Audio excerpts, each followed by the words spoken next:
Hi, it's Brian Sebastian, Movie Reviews and More, Worldwide TV Network, Women on TV.tv, and IT247 out of Tennessee. And I'm really, really happy to do this show because it's about music. So, guess what? We have Sue Post with Music Reviews and More. And I like that because she kind of came up with it. I had nothing to do with it. It's all about women. We have to give her credit. So, Susan, I'm glad we're doing this because we've been talking about it for a while. And then you're finding a lot of people on the music side. So you found this young man. Who is he? This is Stiofan. He's originally from Ireland and living in Los Angeles. Just an incredible songwriter and musician, and also a very inspirational. Writes poetry. Just a completely inspirational person. Hey, well, welcome. Thank you so much. That's quite the intro, Susan. Hey, how long you been in the U.S. for? I'm in the U.S. now, I think close to 4 years. Okay. Welcome to lockdown, right? I'm sure. Exactly. Yeah, no, this come over here. You never ever thought that was going to happen. No. My whole 4 years has been a weird one. When I came over here, it was right at the election year, so I feel like when I got here, it's been madness, and it's been madness ever since. Yeah. Which brings us to music, right? Right, Susan? Because without music, where would we be? Exactly. Yeah. No, that's the reason why I came over here. Obviously, I came over here. I just had graduated university back home in Ireland, and I had kind of made a promise with the parents as like, I'll get a good degree, have a good foundation behind me, and then I kind of get to chase my dreams, knowing that I have the degree always to fall back on, even though there was never really a plan B. I just knew now was the time to, chase the dreams and follow the music. And I bought my plane ticket, came over here, and it's been chasing nonstop. Yeah, I was really excited the day I got to meet you because you played 2 songs for me that just completely touched my heart. So. Thank you. Yeah, you never know who you're going to meet in an Uber. Yeah, exactly. Yeah. So we met when I was doing my stint driving Uber, and I had a great stereo in my car. And so whenever I would have somebody who, I would kind of, I had a sixth sense about me when I had a musician in the car, and I'd be like, "Are you a musician?" Yeah. Oh, play your stuff. Here's the stereo hookup. I want to hear your stuff. And Stiofan here was one of the most incredible artists I met on that journey. Thank you. Yeah, no, I appreciate it. What were the 2 songs that you liked that he played for you? Number 1, Lilies and Daisies. Yeah, I think I played Lilies and Daisies for you, and I might have played a song of mine called Kerry Boy as well, maybe. Kerry Boy wasn't out yet. It wasn't out yet. No, and Kerry Boy's my favorite now. Oh, really? Yeah. I have to go look at your one of your music sites, and I'll remind you which one. I think it was is it Spotify? Spotify, yes, yeah. ma'am. I'm going to tell you which one it was. It might have been the rap song, actually. Wait. Oh, really? It might have been Wait. Yeah. No, I do remember playing Lilies and Daisies for you, and you were like, oh, I think your reaction is what most people was. You kind of didn't want to touch on the song. You were like, "Who broke your heart?" or something like this is what comment you made, and I'm like, "Well, yeah, but you do like it?" I loved it. I was like trying to steer the conversation away from any kind of deep path that you were trying to walk on. Yeah. I was just like, if you like the song, that's all I wanted. I love the song. Yeah, thank you. You're welcome. Susan, what was the other song? I think it was Wait. Oh, okay. Okay, so when it comes to the outlet to play music on now, is it Spotify? Is it iTunes? Is it YouTube? What do you like? Me? Yes. Personally, I think most people listen to music nowadays through Spotify, Apple Music, Pandora. You still have people who use SoundCloud and YouTube Music. As an artist, I think my favorite platform would probably be Spotify, just because of all the kind of data that it gives you. There's a subsection of Spotify called Spotify for Artists, and it kind of breaks down everybody who listens to your song into micro detail, so you can, you know, see the demographic, where they live, you know, the age range. It's incredible, and personally, I think the metric for success now is, you know, how many people are listening to your music on Spotify, your monthly listeners, you know, whereas before it used to be, I don't know, like your following on social media maybe, but now it's more or less your Spotify metrics, you know? Well, see, make you happy, and this will make you happy also, is that because of this interview, I signed up for Spotify. Now I'm on 10 different platforms, if you can imagine. I'm a Pandora guy, so I'm, you know, I listen to Pandora every day. I just like it. And then my whole thing is, you know, I'm doing so many shows that there's 9 sites I have to put everything on. I'm like, oh my God, do I have to put more stuff on another site now? But when it comes to music, everybody's liking Spotify. So right now I'm a Pandora guy. I have a feeling I'll probably switch over, but right now that's where I am. Yeah, no, I'm more of a Spotify guy myself, but just like you, when you're a content creator, you know, you kind of have to dip your toes in everywhere if you want to broaden your audience as much as possible. Susan, I know you've been finding a lot of artists when it comes to things like that. So you found this one. I can only imagine what else you have up your sleeve. Yeah, I met a lot of really cool artists. You know, I think Stiofan here touched my heart more than anyone, but there were some artists that I really, you know, just love their music as well. Stiofan has, you know, he's such a storyteller, and except for one really unique song that you had put out, you know, a couple months ago that was a little shocking compared to what I was used to hearing from you. It's a rather sexy song. Nah, you know, you can't be allowed to be put into a box. So I think I was feeling some sort of way. Do you know what happened was, I work a lot with this one producer called Taylor, and shout out to him because he's absolutely incredible with what he does. But I work a lot with him, and I did a lot of my sadder songs with him. I think that's more or less my bread and butter, is the sad, you know, kind of stereotypical Irish folky song. But I also love pop, and I love hip hop, and I love R&B. And I think I had just seen that new Jennifer Lopez movie, Hustlers. Yeah. And we got into a conversation, and we were like, you know, you've made it when a girl can strip to it. And and that was like, that then became the goal. It was like, let's make a strip club song. Not that any of us are frequenters of such establishments. You're Irish, of course you are. Nah.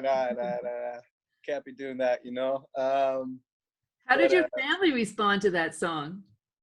I think at this point they're just like artistic kind of liberty, and they let me make whatever I want, because usually like that song turned out to be pretty well received. Yeah. Because it was so outside of the box. Yes. And a lot of people back home especially were saying, look, I know it's a bit raunchy or whatever, but it's great for what it is. And that to me is pretty much what I was looking for. And I think when my parents or my brothers and sisters are like being told it's a great song, then they kind of let it pass. Yeah. I don't think if it wasn't as well received, they would have been like, okay, come on, you know, you're setting a bad example for all of us. Yeah. Well, and it also sometimes, you know, how much pressure is there to do what the market is looking for? Yeah, there's a lot. Like, I don't know, do I remember having this conversation with you, Susan, but when I first started out making music, I was starting out through the medium of rap. And back in secondary school, which is like high school over here, I was writing a lot of poetry in kind of the rap form. And that's when I kind of started releasing my own songs. And I said that I wanted to start pursuing music more serious, and people were like, but you can't sing, as if the only way I would become successful is if I sang. Mm-hmm. And I said, okay, I'm going to keep on the rapping. And then when I tried making more singy songs, they're like, stop doing that, just stick to the rapping. then I wrote Lilies and Daisies, and I released Lilies and Daisies, and they're like, just stop rapping, just stick to singing. And then I was like, I'm not having that. So then I kind of did a hybrid of both, which was a song called Four Letters. And then everyone was like, okay, look, just pretty much do whatever you want, because that was the sound anyway, with the likes of Drake, and back home you have someone like Ed Sheeran who combines both worlds as well. And I don't want to be put into a box, because I take so much inspiration in so many genres of music that it keeps songwriting exciting and fresh for me, because I know no one song is going to be the same as the last. Right. And I can keep going in, and I'll never suffer from writer's block, because I might go in one day, write a country song, the next day I might do like a raunchy strip club song, and the next song is just like me spilling my heart on a ballad. And that to me is why we got in music. I look at artists like Paul McCartney, John Lennon, I look at the Rolling Stones, I look at Bob Dylan, I look at, the greatest songwriters of all time, and that's why I got in it. I want to be considered and go down as one of the greatest songwriters of all time, and in order to do that, I have to have the largest catalog of work that is possible. So I can't be suffering from writer's block, which is why I'm kind of proud that I'm not in a box thus far. Before you came to the U.S., who were some of the people that you looked up to in the music world? What songwriters and musicians? And then when you got to the U.S., when you got here, what was that like for you? I think before I moved here, some of the artists that I looked up to, just because of the time, I think definitely maybe U2, not just because they were Irish, just because the band and kind of the impact on the culture.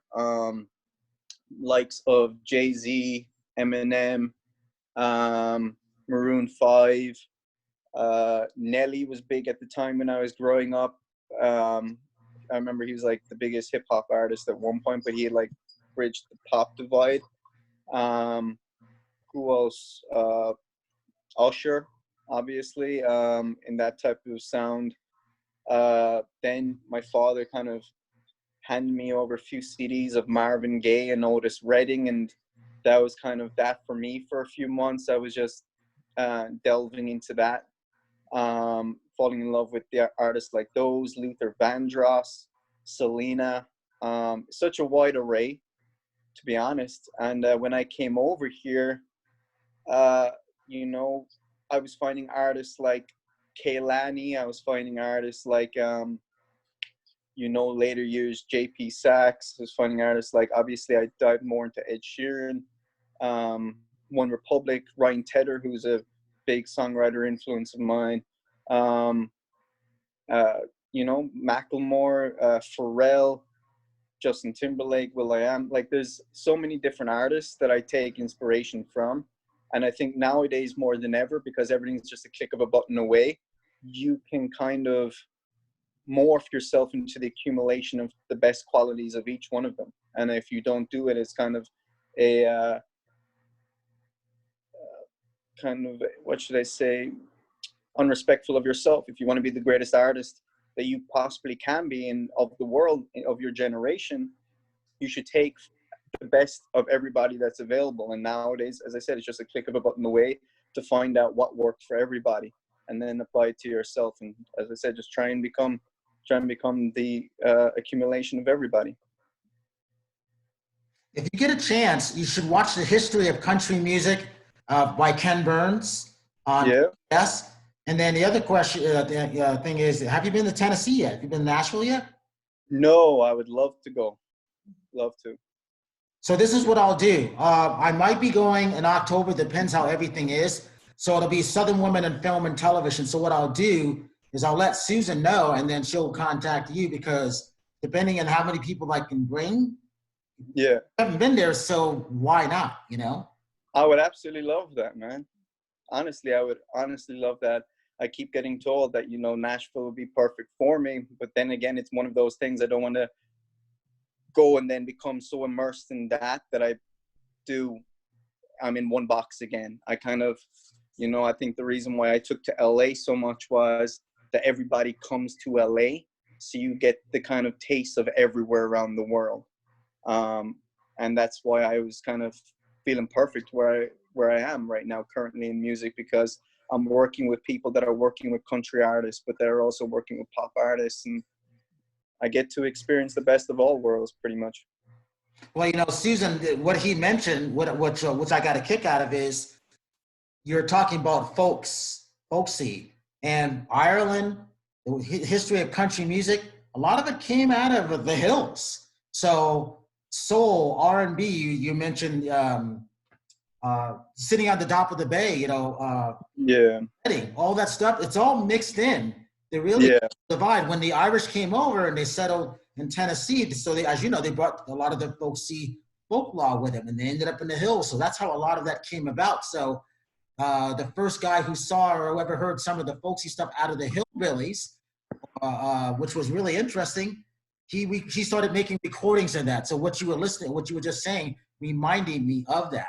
It's all a great mixture of stuff. So for Susan to hear what you had when you jumped in her car, I think that's great. I would have never heard of you if she hadn't told me.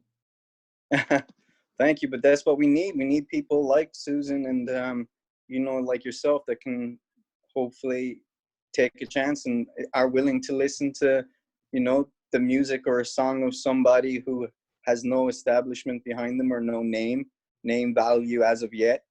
And we all have to start from somewhere. And I've told Susan over and over again, it's not just proving people that don't believe in me wrong. It's proving people that have believed in me right and justify their reasons for doing so. And, obviously the mantra of success is, what are you willing to sacrifice, And I have sacrificed a lot. I'm not going to dive into it, but you miss a lot of things. You leave your family, your friends behind. You choose voluntarily to give up on memories and special moments with the hope that the dream that you've chosen is worth it at the end, that the sacrifices are worth it. And because I've given up so much, I'm more determined than ever that it's not a case of if, but when, and that I get to prove that people like Susan were right, that people like you were right in believing me. And it's going to happen. I just have to keep doing it. And that's kind of my life's mission right now, my purpose. And there's nothing more strong and powerful than a purpose in a human being. The words you just spoke remind me of a quote that I quoted you on Instagram. I don't know if you remember saying, you told me at one point in your life, you either have everything you ever wanted or the reasons why you don't. Yeah, I say it a lot. That's a good one. I like that. I love it. Yeah, it's something I've tried to live by. It's, and I think the secret of success is to remove as many reasons as possible that which you might not make it. So, if you're a person that parties all the time, stop partying. If you're a person that, dedicates too much of your time to relationships, you just, as I said, it's all about sacrifices. And, if you feel something might be a reason that which you're not going to make it, remove it. Because at the end of the day, if you remove enough of those reasons, the chances of you making it are going to be a lot bigger. And I'm just hoping that if I follow every principle that which I've read about and that which I've spoken myself, it's inevitable.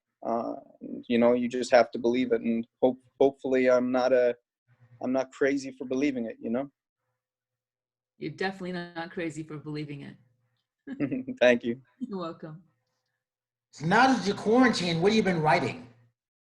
A lot. I've been writing songs every day. Good. It's been absolutely incredible. Since I have been off, I've been out of work. Obviously, everybody has a day job in order to pay for their creative endeavors, and just like everybody else, I was working in a bar as a bartender. That industry is now closed down. So I kind of was left with a lot of free time in my hands, which is also a blessing and a curse. curse being I didn't have any more income to go back into the studio. Blessing being I have enough time to write, so when I can get back into the studio, I have so much material to bring in there. And I've honestly been writing a song a day of all different genres again.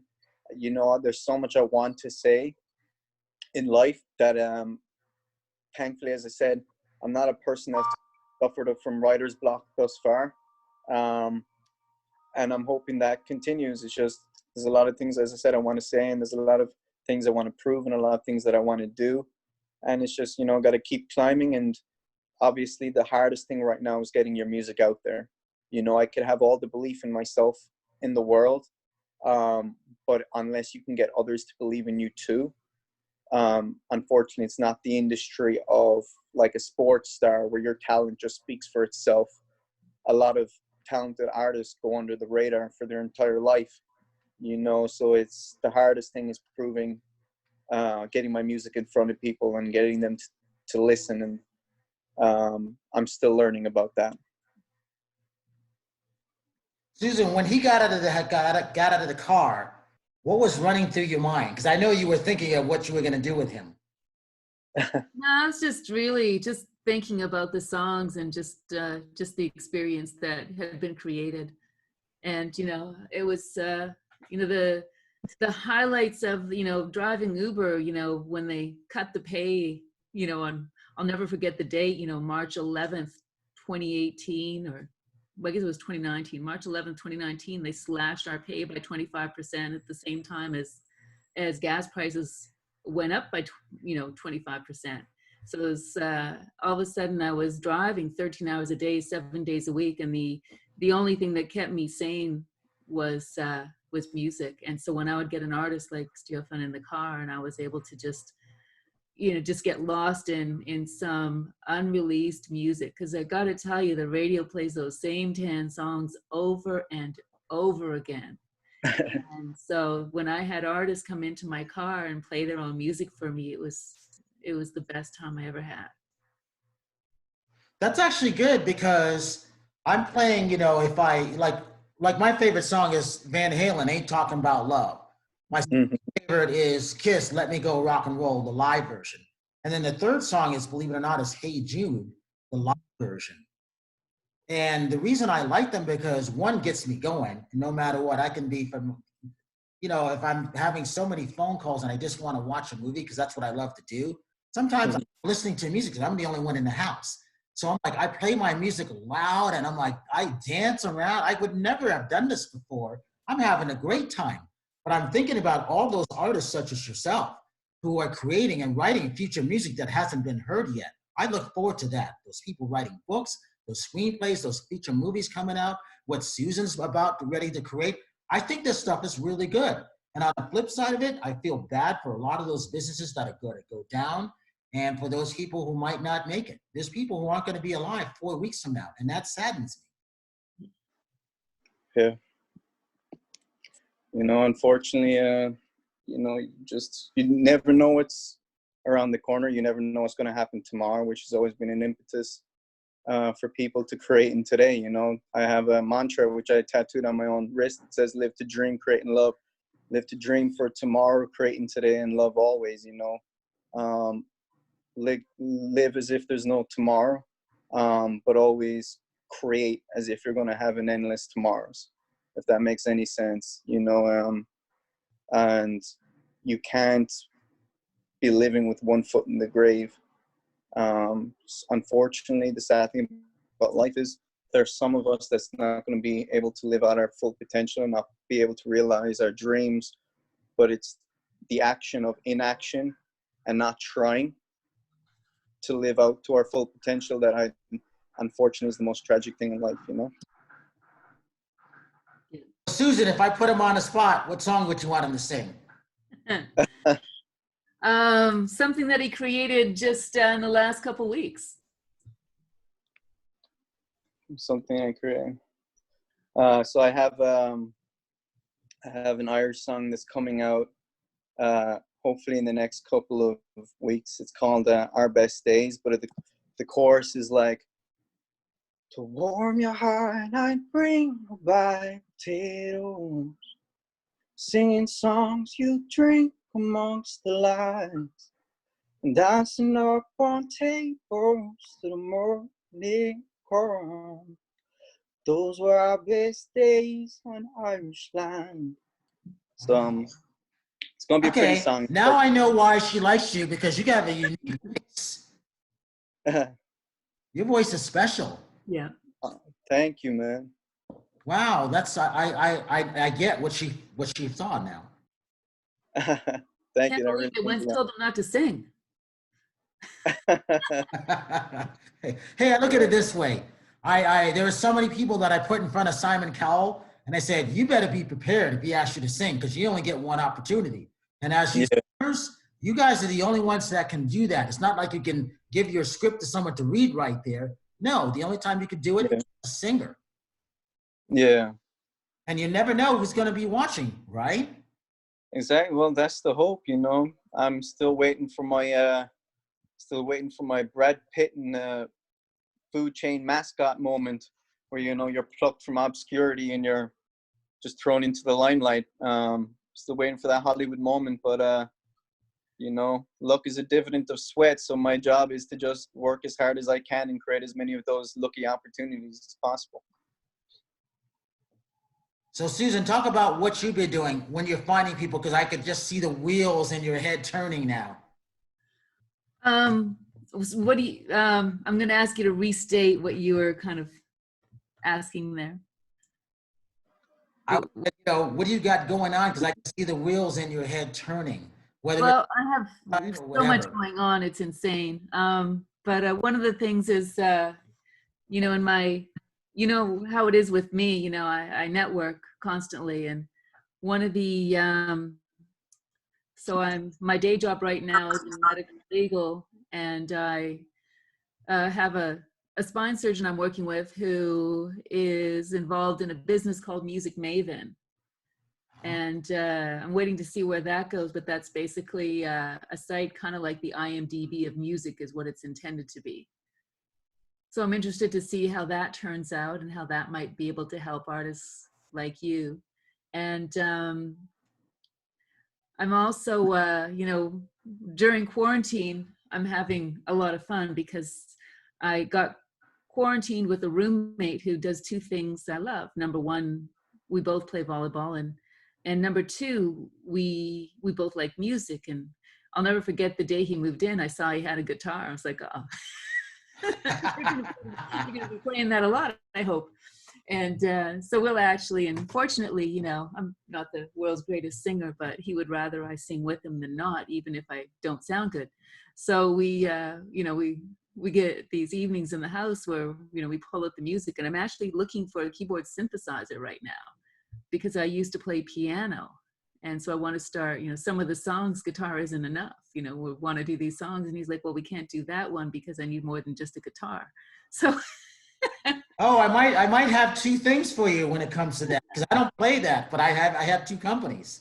yeah, To you. we'll have to talk after. See, that's good. I mean, again, it's a great time to be creative, but you were always creative anyhow, Susan. So Yeah, the only problem with me, you know, the nice thing about somebody like Stiofan is he knows what he really wants to do, and he's able to take that creativity and channel it, whereas mine is just all over the place. I don't know. I'm still figuring it out as I go too, you know, just like everybody else. we got about 5 minutes. Talk about how's your family doing back in Ireland, and what do your friends think of you, everybody being here? Yeah, so for the first part, my family are doing really good. My mother is a frontline worker. She is a care assistant in a nursing home. So she's dealing with it pretty heavily right now. Thankfully, no one in her nursing home or elderly home has been diagnosed as of yet. And touch wood, it stays that way.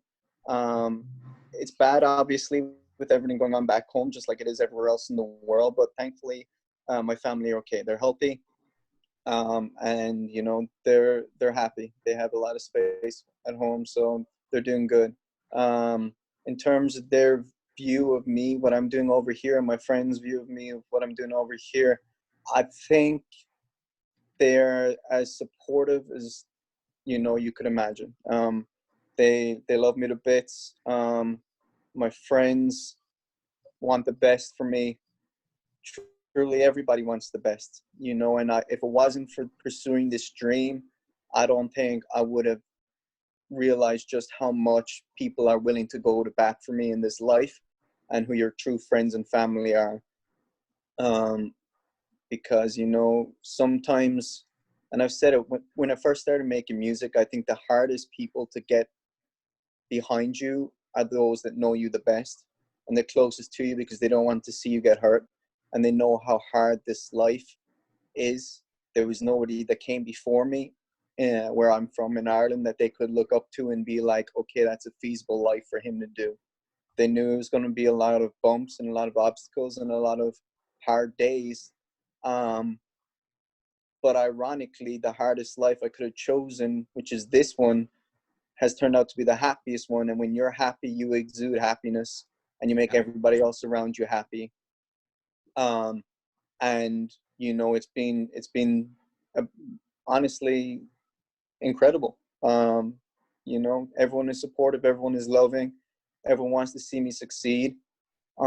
Obviously, there's people out there that, you know, will write a comment here and there, and like in your social media, that, you know, tries to take the wind out of your sails. But my job isn't to you know, convince them wrong. It's to prove those that have believed in me right.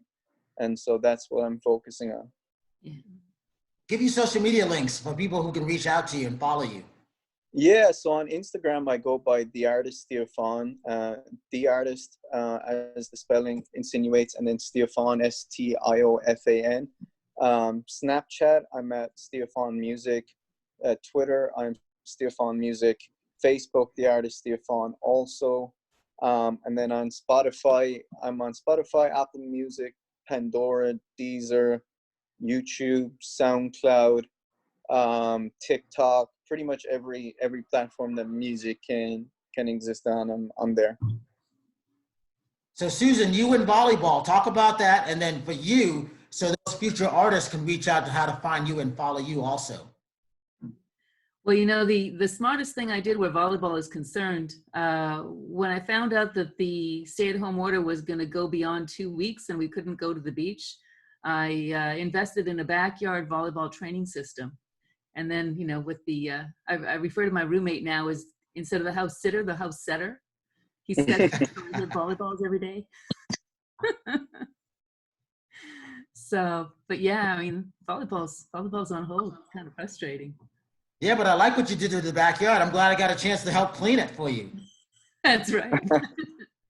And the garage, you know, our gym in the garage is expanded as well. So, hey, that's good. You know. So don't forget, give your social media links for them. Yeah, so on Instagram, Suze Post, SUZPOST, and likewise on Facebook and Twitter. Oh, Twitter, yes, Twitter as well. And not on LinkedIn as Suze Post, just on Facebook, Instagram, and Twitter. Hey, I want to thank you for coming on, both of you. And this will not be the last one for Suze Post, Music Reviews and More. I'm just glad that we could start it off, because I can only imagine what's going to happen with it now, which is good. And I welcome that. And I'm glad that she found you. I'm glad you got into the right car, right?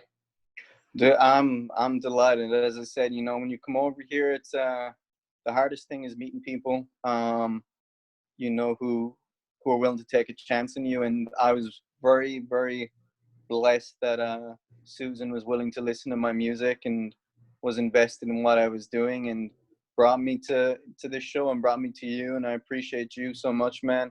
And I say it to everybody, you know, those that help you in your climb are those that celebrate at the peak. And so, you know, I don't forget anybody who helped me along the way. And I just want to say I appreciate you both very much. Hey, none of us got there by ourselves. Susan helped me at one point. I know I was at her place. I was doing emails. I can tell you exactly how many emails I did before I left to go to Tennessee to go back to put everything into motion. And again, it's a lot of sacrifices that you said, so I can imagine what you've gone through. So with that, I'm going to end this. I want to thank everybody. So this is Brian Sebastian, Movie Reviews and More, with Sue Post from Music Reviews and More. Please go and follow her. Please go and continue to follow him and check out his music. Obviously, iTunes, Spotify. Look at him on Snapchat and on his Instagram. And for me, just simply go to theartofmontague.com or to our YouTube channel, Movie Reviews and More, the letter N, More on YouTube. And we will see you next week. And again, when I say you see someone without a smile, please give them one of yours because we all need it.